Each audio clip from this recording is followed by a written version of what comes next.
நிற்கக்கூடிய செல்வம். ஏன்னா இன்னைக்கு வரக்கூடிய பொருட்செல்வம், ஈவன் கல்வி செல்வமே ஒரு ஏணி தான்.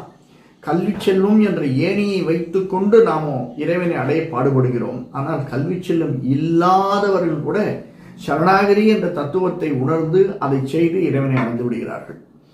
ஸோ நிலையானது அப்படின்னா பொருட்செல்வம் அல்ல, கல்வி செல்வம் இல்லை. அப்போ நிலைத்து இருக்கக்கூடிய செல்வம் இந்த ஆன்மாவிற்கு நிலையாக இருக்கக்கூடிய செல்வத்தை தான் சொல்றார் நற்செல்வம் அப்படின்னு. கைங்கரிய லட்சுமி அப்படின்னா ஆச்சாரியர்கள் சீடர்களுக்கு இறங்கி பகவத் குணங்களை சுரக்க அதனால் சீடர் மனம் குளிருவார்கள்.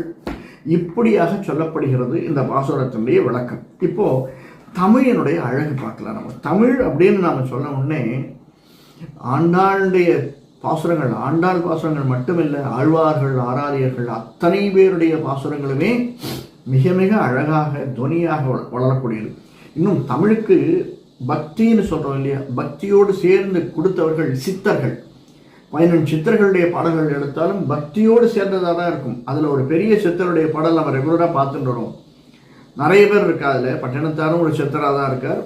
இங்கே இருக்கக்கூடிய திருவான்மையூர் பக்கத்தில் இருக்கக்கூடிய சித்தர்கள், போகர், இப்படி பல சித்தர்கள். அதில் திருமழிசையாழ்வார் என்ற ஒரு சித்தர், அவர் ஒரு சித்தர், திருமழிசை பிரான் அப்படின்னு.